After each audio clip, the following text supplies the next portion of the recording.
오늘은 새 언약을 맺으리라 이런 제목으로 하나님 말씀을 증거하겠습니다.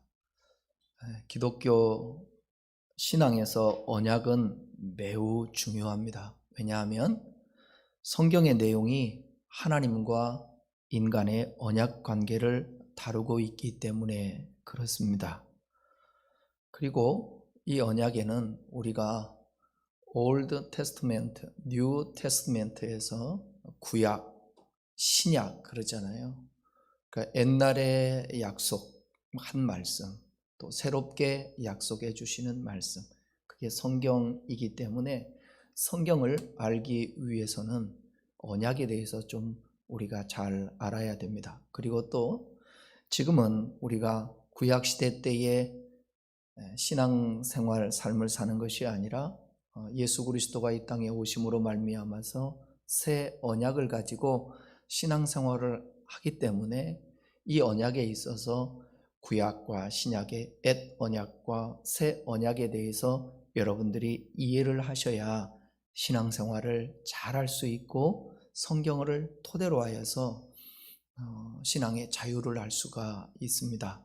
오늘 좀 딱딱할 수 있고 그렇지만 여러분들이 생각하면서 이 언약에 대해서 말씀을 잘 들어야 성경을 볼 때에도 이해할 수 있을 것입니다.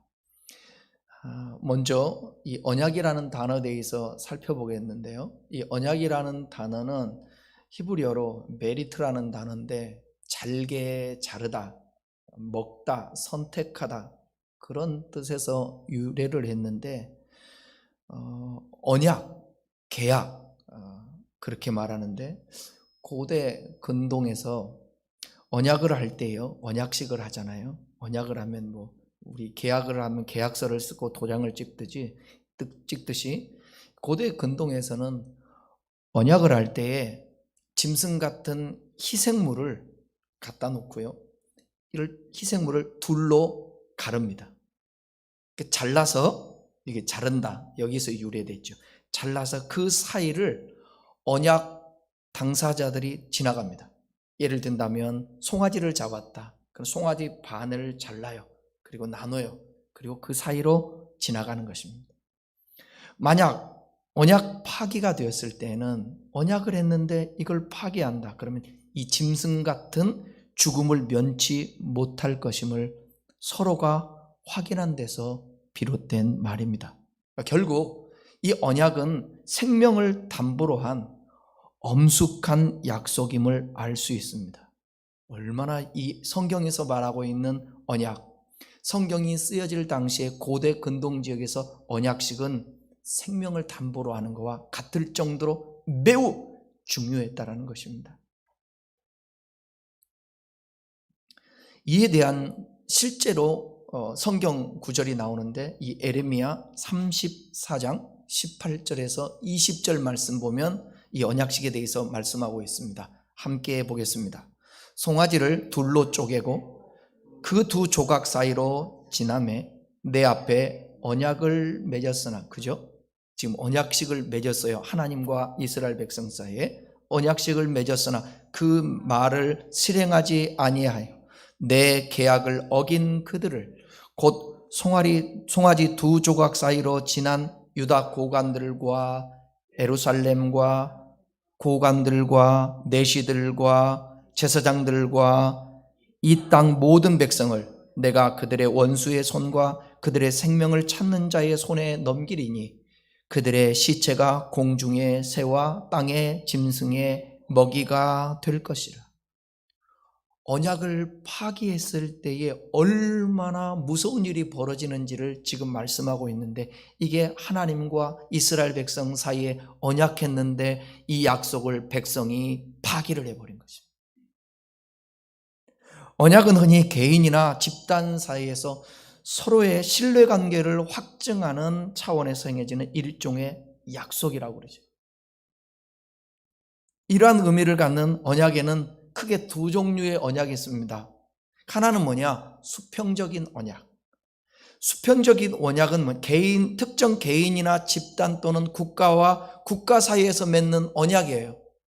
이것을 수평적인 차원에서 언약이라고 말하고, 또 하나는 수직적인 차원에서의 언약이 있는데 하나님이 특정 개인이나 집단과 더불어서 맺으시는 언약.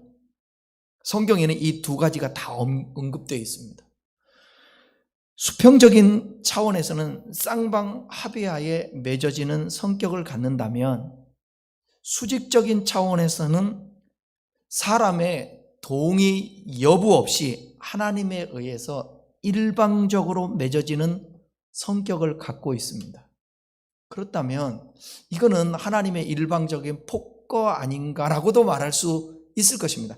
그러나 그분이 악하다면, 그분이 우리에게 있어서 불의를 저지른다든지 우리에게 손해가 되게 하면서 언약을 맺는다면 그 말이 맞을 수 있겠지만, 하나님의 일방적인 언약은 진리이시고 생명이시고 우리를 축복하기 위한 언약이었기 때문에, 그러잖아요. 어린 아이에게 있어서 부모가, 이건 올바른 부모를 얘기하는 거예요.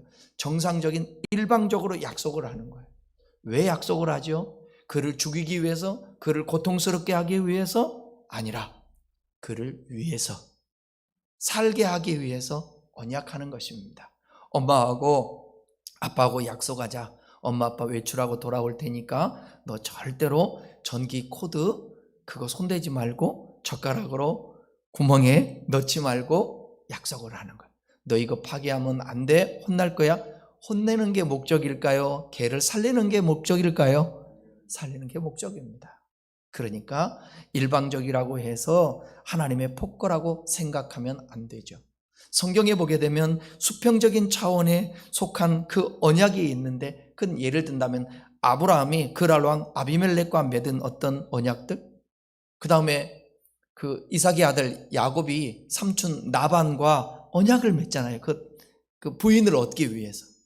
이런 언약들이 뭐 예를 들어 또 하나는 뭐 다윗과 요나단의 그런 언약들. 신약에 와서는 예수님을 팔기 위해서 대제사장들과 성전 경비대장들이 가룟 유다와 예수님 파는데 약조하잖아요. 이건 수평적인 겁니다. 그 다음에는 수직적인 차원의 언약인데, 최초로 아담과 하와와 하나님께서 언약을 하시죠. 선악과를 따먹지 말라. 따먹는 날에는 정령 죽으리라. 그 다음에 또 범죄한 인간과 또 맺으신 언약도 있어요. 홍수 때에 노아와 맺은 언약도 있어요. 이스라엘 민족의 시조인 아브라함과 맺은 언약도 있어요. 출애굽 공동체인 이스라엘 자손과 맺으신 성경에서 매우 중요한 부분을 차지하는 시내산 언약도 있습니다. 언약이 하나님께서 수직적으로 일방적으로 약속하신 그런 언약들이 많죠. 신앙생활을 하는 모든 기독교인들에게 참으로 중요한 의미를 갖는 것은 수평적인 차원의 언약도 중요하지만 더 중요한 것은 하나님과 사람 사이의 수직적 차원의 언약 관계입니다.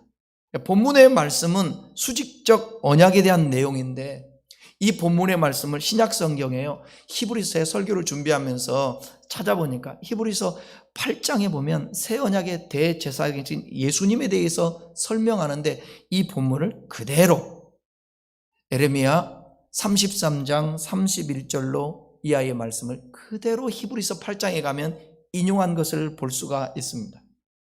오늘은 옛 언약을 파괴해버린 이스라엘 백성들에게 새 언약을 맺겠다고 하는 본문에 대해서 한번 살펴보도록 하겠습니다. 눈으로 볼 수 없는 하나님과, 하나님이 보이지 않잖아요. 그 하나님과 인간과의 관계는 언약의 관계입니다. 언약의 관계는 뭐냐? 믿음의 관계라는 뜻이기도 합니다. 왜냐하면 성경이 말씀하는 믿음은 신념과 달라서 언약에 대한 반응, 하나님과 사람 사이에 약속을 하는데 그 약속에 대한 반응, 즉 언약을 믿고 의탁하는 것이 믿음이기 때문에 그렇습니다. 우리는 하나님과 우리 사이에 성경에 기록된 그 말씀을 통하여서 그 말씀을 믿고 신뢰하는 것이죠. 그게 우리의 신앙생활 아니겠습니까? 그러므로 언약이 없으면 믿음도 성립이 되지 않고 하나님과의 관계도 성립이 되지 않습니다. 기독교는 만들어낸 돕킨스가 그런 얘기를 하는데 진화론자 만들어낸 신 이렇게 말하고 있는데 기독교를 절대로 기독교는 사람이 만들어낸 종교가 아니라 계시 종교입니다. 하나님께서 인간에게 찾아오셔서 말씀하시고 그 말씀하신 것을 토대로 해서 성경이 기록되고 성경을 토대로 해 우리가 하나님을 알고 하나님을 신앙하는 것입니다. 언약이 없으면 절대로 믿음이 성립되지 않고 하나님과의 관계도 성립이 되지 않는 것입니다.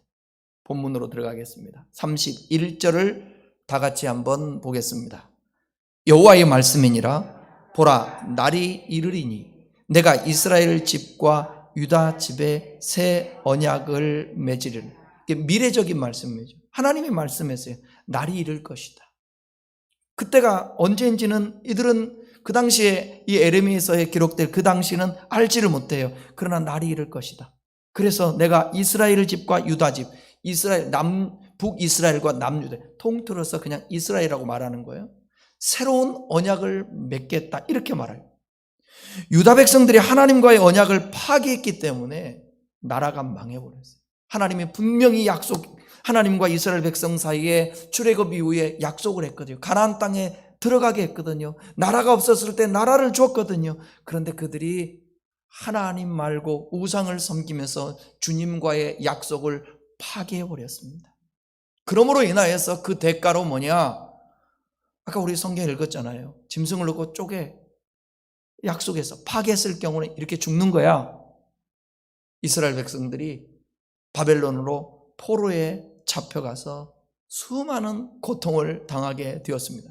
그런데 하나님께서는 하나님의 속성이 사랑 아닙니까? 긍휼 아닙니까? 불쌍히 여기는 거 아니겠습니까? 그 백성들이 고통당하고 있는 것을 긍휼히 여겨 또 이미 사람은 약속을 파괴해도 하나님의 그 신실하심은 멈출 수가 없잖아요. 당신이 약속한 것을 지켜야 되지 않겠습니까? 비록 그들이 심판을 받아 바벨론으로 갔지만 또 하나님이 져주는 것입니다. 그리고 그들을 불러내어서 그들과 함께 새로운 언약을 하게 되는 거예요. 그래서 새 언약을 맺으리라. 오늘 설교 제목처럼요. 그러고 난 다음에 교환한 선민들이 여호와 하나님과 새 언약을 체결함으로 말미암아서 영적으로 그들이 진보하고 회복할 것을 예언하고 있는 말씀이 본문의 말씀입니다. 이 말씀은요, 성경의 중대한 분기점이 되는 말씀입니다. 왜냐하면 옛 언약과 새 언약, 그 다음에 비포 크라이스트와 암노 도미니, 주 전과 주 후가 어쩌면 이 말씀을 통하여서 나눠지게 되는 거예요. 새 언약은 이따가도 말씀드리겠지만 예수 그리스도로 말미암아 되어지는 언약이거든요. 그러니까 예수님이 오심으로 말미암아서 BC와 AD, 주전과 주후가 나눠지게 되는 거지 않습니까? 그러므로 신약의 우리들과 하나님과의 관계는 새 언약의 관계요, 우리의 믿음은 새 언약을 믿는 믿음입니다. 오늘 설교 참 중요해요. 집중해서 잘 들으세요. 좀 피곤하시면 뒤에 가서 서셔서 들으셔야 돼요. 이게 설교 또 끝나면 언제 할지 모르니까 잘 들으셔야 돼요. 32절 한번 읽겠습니다. 32절. 이 언약은 내가 그들의 조상들의 손을 잡고 애굽 땅에서 인도하여 내던 날에 맺은 것과 같지 아니할 것은 내가 그들의 남편이 되었어도 그들이 내 언약을 깨뜨렸음이니라. 여호와의 말씀이니라. 여기서 하나님을 남편이라고 그러죠. 그러니까 부인과 남편이 언약했는데 이 언약을 깨뜨려 버렸어요. 이 언약은 새 언약인데 옛 언약과 같지 아니할 것이라고 여기에서 말씀하고 있죠. 애굽 땅에서 인도하던 내던 날에 맺은 것과 같지 아니한다. 앳 언약하고 그러니까 다른 거예요. 여기서 우리가 생각할 것은 첫째 뭐냐? 앳 언약은 누구와 누구 사이에 맺은 언약이며 새 언약은 누구와 누구 사이에 맺은 언약인가에 대해서 이따 살펴볼 거고요. 또 두 번째는 앳 언약과 새 언약이 어떤 점에서 다른가? 그냥 옛날 언약으로 하면 되는데 왜 새 언약을 그러면 앳 언약과 새 언약이 뭐가 다른가? 세 번째는 새 언약을 세우시는 목적이 무엇인가?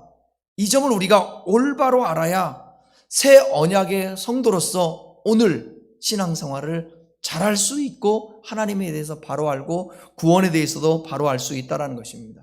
먼저 생각할 것은 앳 언약은 누구와 누구 사이에 맺은 언약이고 언약의 내용은 어떤 내용인가부터 살펴보겠습니다. 앳 언약은 여러분 잘 아다시피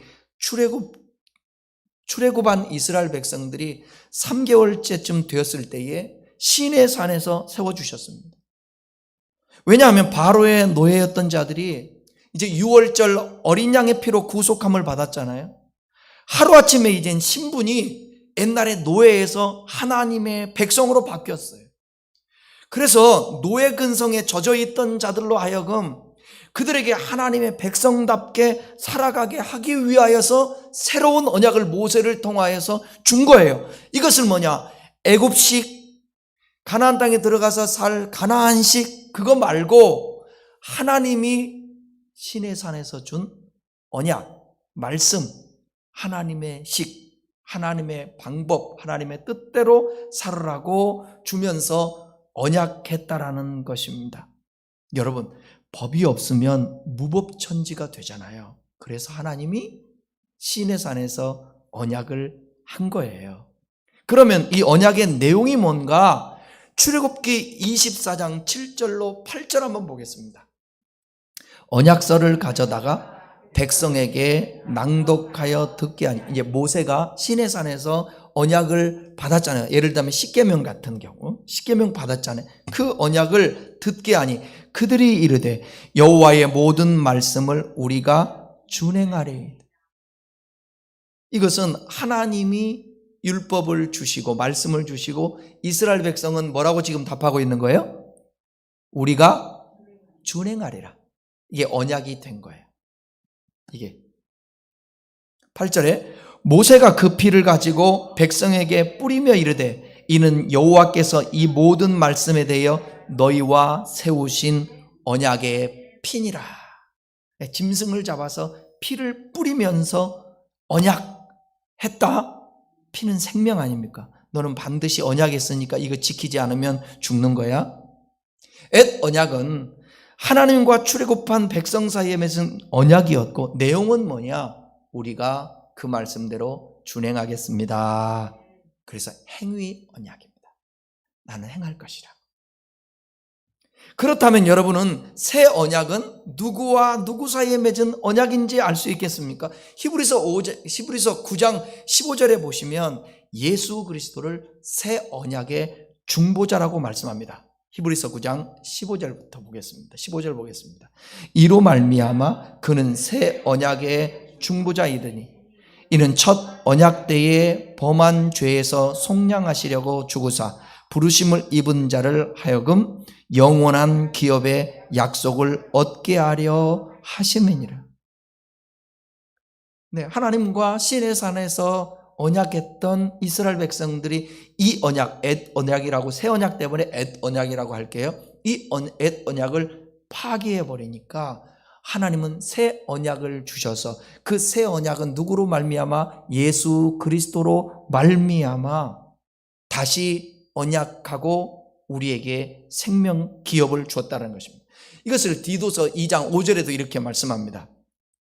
하나님은 한 분이시요 또 하나님과 사람 사이에 중보자도 한 분이시니 곧 사람이신 그리스도 예수라. 하나님과 인간 사이에 언약하는데 거기에 중보자가 누구가 됐다고요? 예수님이 됐다는 것입니다.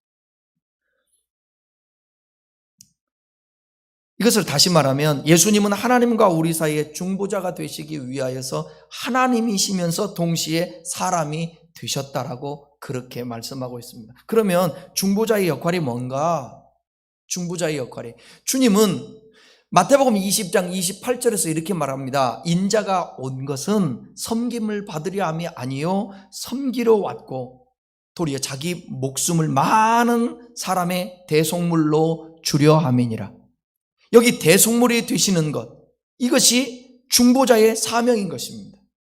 예수님이 중보자이신데 중보자의 역할이 뭐냐? 대속물, 대신 제물되어 속량해 주는 것. 우리의 죄를 위하여 하나님의 아들 그리스도께서 대신 죽으시겠다라는 약속이 성부 하나님과 성자 예수님 간에 있었다라는 거예요. 언제? 창세전부터. 예수님께서 십자가에 돌아가시기 전 최후 만찬을 하지 않습니까? 그 최후 만찬석에서 제자들에게 포도주 잔을 주시면서 이렇게 말씀해요. 마태복음 26장 27절로 28절에 보면 또 잔을 가지사 감사기도 하시고 그들에게 주시며 이르시되 너희가 다 이것을 마시라. 이것은 죄사함을 얻게 하려고 많은 사람을 위하여 흘리는 바 나의 피 곧 언약의 피니라. 여기 언약하는데 피가 나오죠. 여기서 흘리는 바 나의 피란 뭐냐? 죽음을 의미하는 것입니다. 그리고 피를 마시라는 것은 뭐냐? 새 언약에 참여시키는, 즉 새 언약을 믿으라는 거예요. 그런데 중요한 요점은 뭐냐면 새 언약이 옛 언약과 다르다는 겁니다. 하나님은 아까 31절에 보라 날이 이르리니 새 언약을 맺으리라 하면서 옛 언약과 같지 아니할 것이라고 말했다고 그랬죠. 그러면 새 언약이 옛 언약과 어떻게 다른 것이며 어째서 옛 언약과 다른 새 언약을 맺으라 하시는가? 그 이유에 대해서 말씀해 보겠습니다. 새 언약을 세워주시는 하나님의 의도가 무엇인지 우리가 알아야 되겠죠. 이를 알기 위해서는 하나님께서 새 언약을 말씀해 주시는 시점이 중요합니다. 언제 새 언약에 말씀을 하셨는가? 새 언약을 증언한 이 본문 처음에 나오는 거예요. 이 새 언약이 에레미야 선지자는 눈물의 선지자인데, 왜냐하면요 이스라엘의 예루살렘이 멸망하고 성전이 다 불타버리고 백성들은 포로로 잡혀가는 것을 목격했기 때문입니다. 그래서 울 수밖에 없었던 거예요. 이런 절망적인 상황일 때 그들을 다시 회복시켜 주실 것을 말씀하시면서 이 문맥에서 새 언약을 말씀하고 있는 것입니다. 하나님의 심판이 있었습니다. 그 심판으로 말미암아 이스라엘 백성들이 고통을 당합니다.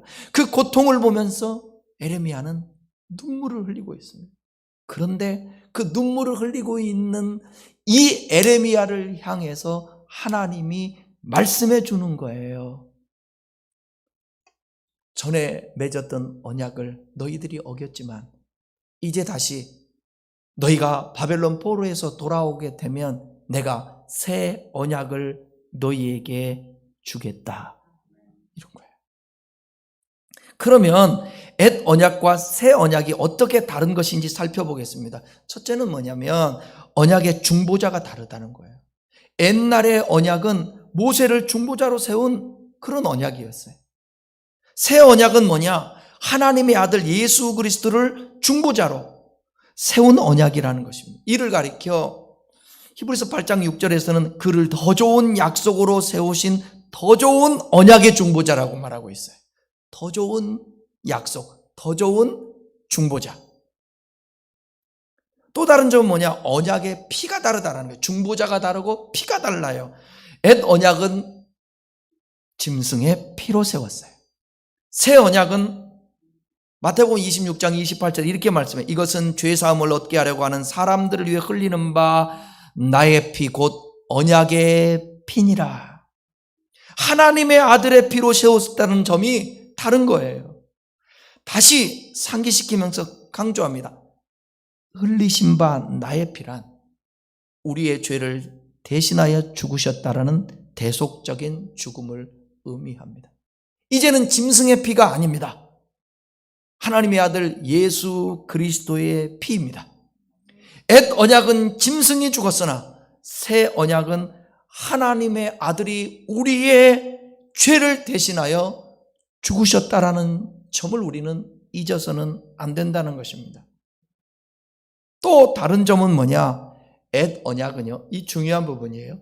옛 언약은 아까 출애굽기에서 언약식을 할 때에 그 백성들이 해야 될 게 뭐였다고 그랬죠? 그렇지요. 다 준행하리이다. 다 준행하겠다고 약속하는 행위 언약이었지만 새 언약은 내용은 뭐냐면 내가 지키겠다가 아니라 이 잔을 마시라. 주님이 피를 주시면 이 잔을 마시라. 즉 이 마시라는 뜻이 무슨 뜻일까요? 믿으라는 것입니다. 그러니까 옛 언약은 어쩌면 행위 언약이라면 예수님이 새 언약을 맺게 하신 것은 뭐냐면 이것은 믿으라고 믿음의 꺼리인 예수님을 주신, 십자가에 죽어주신 이것은 은혜의 언약입니다. 할렐루야. 중요해요. 그러므로 하나님이 세상을 이처럼 사랑하사 독생자를 주셨습니다. 이는 누구든지 저를 믿는 자마다 멸망치 않고 영생을 얻게 하려 하심이라. 이게 새 언약의 내용이라고 말할 수 있는 거예요. 요한복음 3장 16절에서 이 아들을 믿는 자에게 영생이 있다고 그랬죠. 또 요한복음 5장 24절은 믿는 자들은 영생을 얻었다고 해요. 요한복음 6장 47절에서는 믿는 자는 영생을 가졌다. 이것이 새 언약이에요. 믿음으로 말미암아 영생 얻는 거예요. 옛날에는 행함으로 말미암아 약속을 지키는 건데 이제는 뭐냐? 그게 아니라 믿음으로 말미암아 언약 관계가 유지되는 거예요. 그러니까 행하지 아니하면 약속이 파괴돼요. 신약 시대 때는 이제 어떻게 믿지 아니하면 믿는다고 하면서 믿지 않는 것처럼 반응하면 계속 그렇게 침륜에 빠지고 뒤로 물러가고 믿음으로 살지 아니하면 약속이 파괴되는 거예요. 이거 이해하시겠죠? 이 놀라운 축복이 어떻게 해서 가능해지는가? 하나님의 아들 그리스도께서 우리의 죄사함을 얻게 하시려고 흘리신 그 언약의 피로 말미암아 가능해진 것입니다. 그런데 마시기를 거부하는 자들이 있다라는 거예요. 주님께서 새 언약의 피를 흘려주심에도 마시지 않는다면, 즉 받기를 거절한다면 아무 상관이 없게 되는 거예요. 그 저와 여러분들이 그 언약의 피를 마셨으니, 다시 말하면 믿었으니 언약 관계가 되었어. 얼마나 우리는 예수로 말미암아 영생을 얻고 주님과 동행하는 축복의 사람입니까? 근데 아무리 고관대작이 되고 그 다음에 많은 지식을 가지고 있고 한다 할지라도 이 언약의 피, 예수 그리스도의 피를 힘입지 않고 그분을 믿지 않게 되면 언약 관계가 돼 있지 않기 때문에 그들은 구원받을 수 없다라는 거예요. 보면 33절 또 한번 보겠습니다. 그러나 그날 후에 내가 이스라엘 집과 맺을 언약은 이러하니 곧 내가 나의 법을 그들의 속에 두며 그들의 마음에 기록하여 나는 그들의 하나님이 되고 그들은 내 백성이 될 것이라. 여호와의 말씀이니라. 새 언약에 대해서 말하고 있는 거예요. 새 언약은 이렇게 맺을 건데 내가 나의 법을 그들 속에 두겠다 그랬어요. 마음속에 두겠다라는 거예요. 언약을.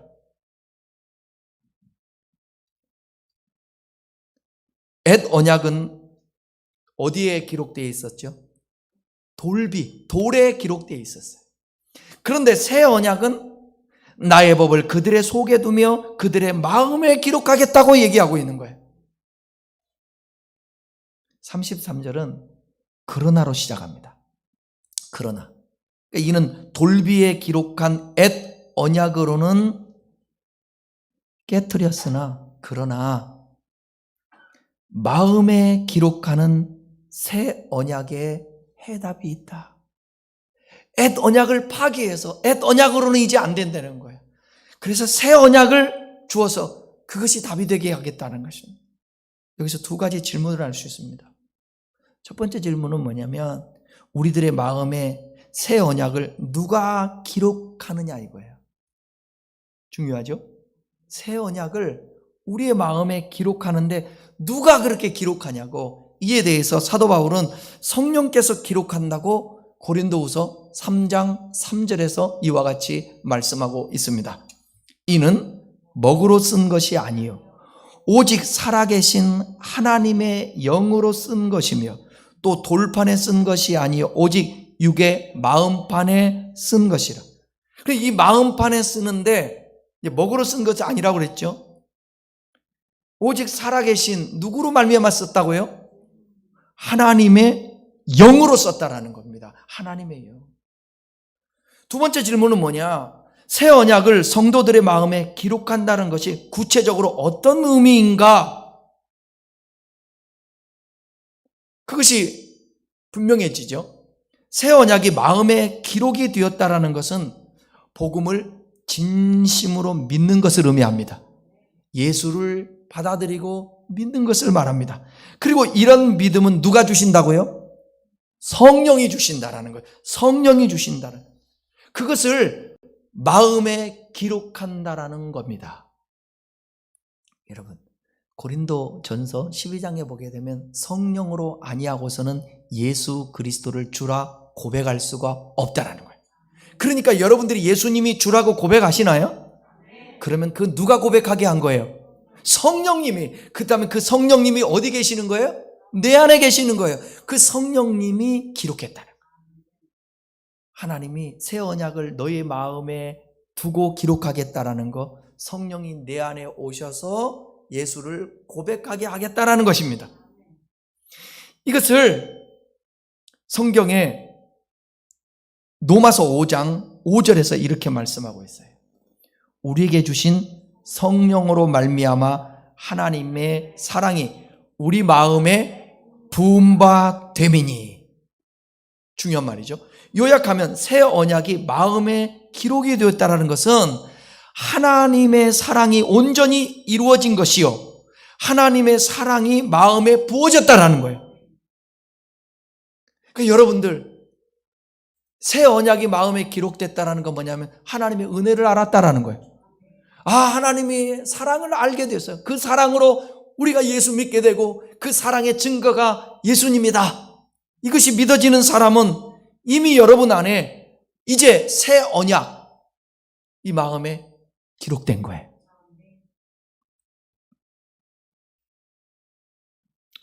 그러면 묻습니다. 하나님의 어떤 사랑이 마음에 부어졌나요? 로마서 5장 8절에서 우리가 아직 죄인 되었을 때 그리스도께서 우리를 위하여 죽으심으로 하나님께서 우리에 대한 자기의 사랑을 확증하였느니라. 그 사랑이 마음에 부어지고 온전히 이루어졌다는 것입니다. 자기 아들을 아끼지 아니하시고 우리 모든 사람을 위하여 내어주신 그 하나님의 사랑이 성도들의 마음에 부어졌다면 어떻게 될까? 사도 바울은 고린도후서 5장 14절에서 이렇게 말합니다. 그리스도의 사랑이 우리를 강권하시는도다. 이 마음에 하나님의 은혜를 알고 예수 그리스도의 십자가 사건을 받아들이고 예수 외에는 구원이 없고 예수님이 내 안에 계시고 이렇게 받아들이는 사람에게는 하나님의 사랑이 강권한다는 거예요. 하나님이 우리를 강권하시니까 더 우리가 하나님 사랑하게 되죠. 더 하나님을 사랑하고 우리가 하나님과 더불어 사니까 하나님은 또 더 강권해 주시죠. 그러니까 또 우리는 더 사랑하게 되죠. 그럼 여기에 어떤 일이 벌어지냐면 스파크가 일어나요. 사랑의 스파크가 일어나면 뭐냐? 쌍방, 사랑하는 대상 당사자들에게 놀라운 일이 벌어지는데 뭐냐? 남녀로 표현하자면 남자는 여자에게 뭐든지 주고 싶어요. 그래서 여기서 도파민이 나온다니까요. 도파민이. 연애할 때 일산에서 평택이 멀어요, 가까워요? 연애할 때 거리는 먼데 실질적으로는 얼마나 가까운지 몰라. 더 멀었으면 좋겠어. 첫 번째, 두 번째, 세 번째 마음에 드는데 데이트할 때는 여러분 왜 가는데, 그래서 천천히 평상시에 혼자 갈 때는 140km 달려가는데 옆에 사랑하는 사람을 딱 태우고 가면 80km로 가. 정확하게 지켜. 왜일까요? 지키고 싶어서요? 오랫동안 같이 고 싶어서. 왜 평택이야. 대전에 살았으면 더 좋아할까. 대전까지 가는데 아직도 그 사랑이 막 농도가 더 짙어지는 거야. 부산까지 가. 이렇게 되는 거예요. 그리고 또 이제는 또 남자가 그렇다면 여자는 어떻게 하면 옆에 가서 한번 좀 안겨볼까? 이게 스파크예요. 하나님과 우리 사이가 똑같다는 거예요. 하나님의 사랑을 내가 받아들이고 그 하나님의 사랑을 알고 그러면 하나님의 사랑은 더 부어지고 여기에서 나타나는 것들이 뭐냐? 하나님의 사랑으로 말미암아 나타나는 하나님을 향한 사랑, 그것이 내 이웃을 통하여서 드러나고 구제, 선교 이런 것들이 나타나는 게 되는 거죠. 옛 언약의 성도들은 내가 그들의 남편이 되었어도 그들이 내 언약을 깨트렸음이니라. 하나님이 남편이고 이스라엘 백성들이 아내인데 깨버렸어. 아내인 이스라엘 백성들이 정절을 지키지 않았다고 말씀하는데 하나님의 사랑이 마음에 부어지고 온전히 이루어진 새 언약의 성도들은 하나님의 사랑에 대해 절대로 변절할 수 없고 그 사랑을 끊을 수가 없습니다.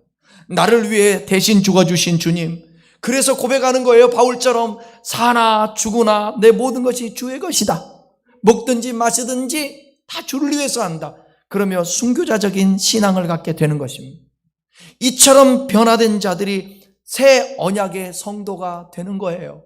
할렐루야. 성도들의 마음에 하나님의 사랑이 부어지기만 한다면 무엇을 더 바랄 수 있겠습니까? 여러분은 이것이 어떻게 가능해지는 것이냐고 묻고 싶을 것입니다. 무슨 비결이 있냐고 물을 것입니다.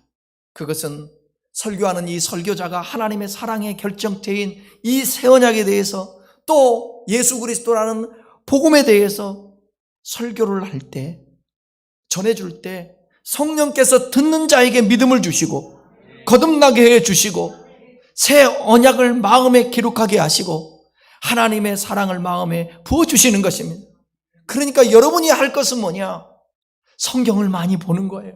그리고 하나님을 찾는 거예요. 그리고 설교를 들을 때에 먼저 그래도 공부하고 연구한 사람이 가르쳐주는 대로 듣고 믿음은 들으면서 나니까 그렇게 될 때에 성령의 부음바가 돼서 이 마음에 새 언약이 심겨지고 기록이 되는 것입니다.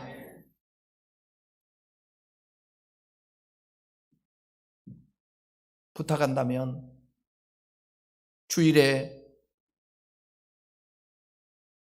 예배를 드리는 것으로 여러분 족하면 안 됩니다. 하나님은 이렇게 말씀합니다.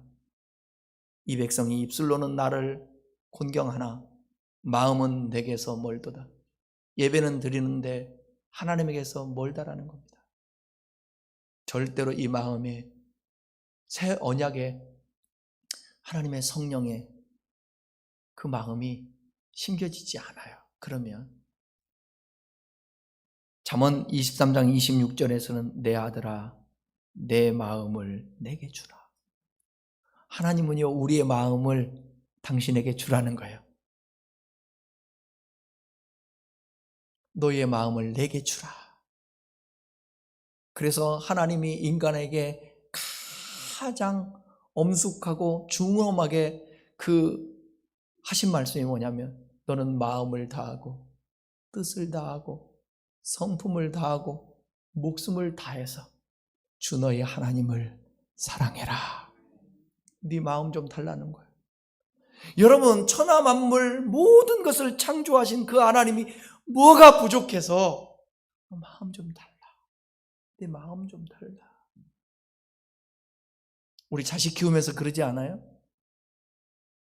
마음 없는 선물, 마음 없는 인사 다 알잖아요. 마음 주면 그것으로 느끼잖아요. 하나님도 우리에게 말하는 거예요. 너의 마음 좀 줘라. 형식적인 신앙생활 하지 말고 또 새 언약이 마음에 기록되고 하나님의 사랑이 마음에 부어지는 것은 여러분 하루아침에 이루어진 그런 것이 아니고요. 계속적인 과정이 필요해요. 그리고 몸부림치면서 이렇게 설교 들으면서 조금씩 진보되고 그렇구나. 성경에 이런 말씀도 있었네 하며 진보하게 되는 거예요. 그래서 사도 바울은 목회서신에서 이렇게 말해요. 네가 네 자신과 가르침을 살펴 이 일을 계속하라. 한 번 듣는 것으로 끝나는 것이 아니라 계속 하나님의 말씀을 듣고 배우고 연구하고 그럴 때에 이 새 언약이 딱 와서 마음판에 새겨지는 거예요. 저는 이 말에 100번 여러분들한테 동의하면서 말할 수 있어요. 왜냐하면 신학을 하고 신학을 7년 했지 않았습니까? 대학교 4년, 대학원 3년. 그러고 나서 수도 없는 책을 보고 성경을 보고 설교를 수만 편 하고 그럼에도 불구하고 이게 완전히 선명하게 처음에는 모르는 거예요. 그래서 더 열정을 가지고 사모하고 몸부림치며 나아가는 것입니다. 결론입니다. 사랑하는 우리 큰나무교우 성도 여러분, 우리는 율법을 지킴으로 하나님의 자녀가 되는 것이 아닙니다. 아니, 지킬 수도 없어요. 율법을 완전히 다 지키는 사람이 어디 있어요? 우리 주님 외에는 없지 않습니까? 근데 왜 율법을 주셨을까? 율법은 뭐냐? 율법이 없을 때는 법이 없으면 이게 죄인지 아닌지를 모르잖아요. 그 율법을 통하여서 죄가 뭔지를 깨닫고 철저히 그 율법을 지키려고 해보니까 내 욕망이 더 강해 무너지고 그러므로 말미암아 절망하는 것입니다. 심판받을 수밖에 없구나 절망하는 거예요. 그때의 율법은 뭐냐? 갈라디아서에서 얘기하죠. 율법은 예수께로 인도하는 무학선생이다. 그 율법이 우리를 절망하게 만드는 거예요. 그리고 하나님, 나는 다 준행할 수 없어. 안 돼. 그 하나님께로 데리고 가요. 예수님께로. 그러면 예수님이 우리를 받아주고 예수님과 함께 내가 믿음으로 죽고 예수님과 함께 살아요. 그리고 임마누엘이에요. 그리고 우리 안에 성령으로 충만해요. 주님과 동행을 해요. 그러면 율법을 저절로 지키게 되는 거예요. 그걸 지킴으로 구원받는 것이 아니라 주님으로 말미암아 구원받았는데 주님과 함께 동행하다 보니까 하나님의 말씀 10계명 어기는 것보다 지키는 것이 훨씬 더 쉽더란 말입니다. 그래도 또 인간은 연약하기에 또 주님 용서해 주세요 하면서 잘 지키다가 못 지키면 그 연약함 가지고 십자가 앞에 나가고 주님과 함께 고백하며 해결하는 거예요. 새 언약의 중보자가 되시는 예수님을 믿음으로 구원받고 하나님과 함께할 수 있는 것입니다. 이제 새 언약을 맺은 자로서 예수님을 신랑으로 모시고 우리는 신부로서, 교회를 신부라고 말하잖아요. 우리가 교회 아닙니까? 순종하고 사랑하며 주님과 동행할 수 있기를 바랍니다. 혹시 여러분 중에 요즘 염려 가득하신 분이 있습니까? 근심이 됩니까? 걱정이 됩니까? 낙심이 됩니까? 두렵습니까? 불안합니까? 내 마음판에 새겨준 새 언약, 예수 그리스도. 성령이 내 안에 거하셔서 증거하고 있으니 여러분, 그분이 우리의 세상 끝날까지 너희와 항상 함께 하겠다고 약속하신 그 말씀 있지 않아요? 그래, 그 말씀을 붙들고 맡기세요. 사사로운 것 맡기세요. 하나님이 책임져 줄 거예요. 나보다 나를 더 잘하시고 나의 가는 길을 나보다 더 잘하시고 내게 필요한 것을 나보다 더 잘하시는 하나님이 앞서 행하여 주실 거예요. 던져버리세요. 이게 언약을 가진 예수 믿는 사람들의 삶이에요. 십자가에서 피 흘리기까지 아들을 주시니까 무엇인들 여러분들에게 주고 싶지 않겠습니까? 만약에 여러분들에게 불행한 일이 닥친다, 불안한 일들이 사실대로 일어나고 염려한 일들이 사실대로 일어난다, 그것은 여러분, 하나님이 여러분을 도울 수 없고 여러분을 막을 수 없을 만큼 여러분과 하나님 사이에 담을 친 의심입니다. 불신입니다. 맡기지 못한 것입니다. 맡기세요. 미래를 맡기세요. 우리는 될 대로 되라가 아니라 하나님이 책임져 주신다, 인도하신다. 자녀를 맡기세요. 주님 손에 맡겨드리 모든 삶, 나의 모든 것들 주님께 맡기십시오. 그리고 성실하게 내 주어진 자리에서 살아내십시오. 가정에 충실하세요. 직장에서도 맡은 일 제발 충실하게, 겸손히, 처음에는 힘들지 모르지만 어디든지 왜 나만 그래야 돼? 왜 우리 집에서 나만 희생해야 돼? 손해봐야 돼? 나는 왜 직장에서 맨날 그래야 돼? 예수 믿는다고 욕이나 먹고 왜 그래야 돼? 아니요, 우리 주님이 다 보고 계세요. 다 보고 계세요. 혈기 내지 마세요. 싸우려고 하지 말고, 억압하지 말고. 여러분, 믿음, 남편의 믿음 여러분 뜻대로 안 돼요. 자식의 믿음, 남편의 믿음, 아내의 믿음 뜻대로 안 돼요. 나라도 잘 믿으라고요. 그리고 주님의 새 언약 안에 거하라고요. 그러면 그분이 우리의 삶을 한 걸음씩 한 걸음씩 인도하고 책임져 주시고 복되게 하여 주실 줄 믿습니다. 여러분, 내 안에 계신 주님 계시는데 왜 여러분들이 앞서서 모든 것을 하려고 하십니까? 주님 앞세우시고 여러분 따라가시며 나와 새 언약을 주시고 나를 위해 죽으신 주님, 이스라엘 백성들은 옛 언약을, 그 축복받은 언약을 파괴해버렸지만 이제는 짐승도 아니고 예수의 피로 맺은 그 언약으로 말미암아 나를 사랑하시는 그 주님을 믿음으로 여러분의 살아가는 앞으로의 삶이 한 발자국 한 발자국 정말 하나님의 기억됨에 복된 나날이 다 될 수 있기를, 새 언약의 성도 되기를 축원합니다. 기도하겠습니다.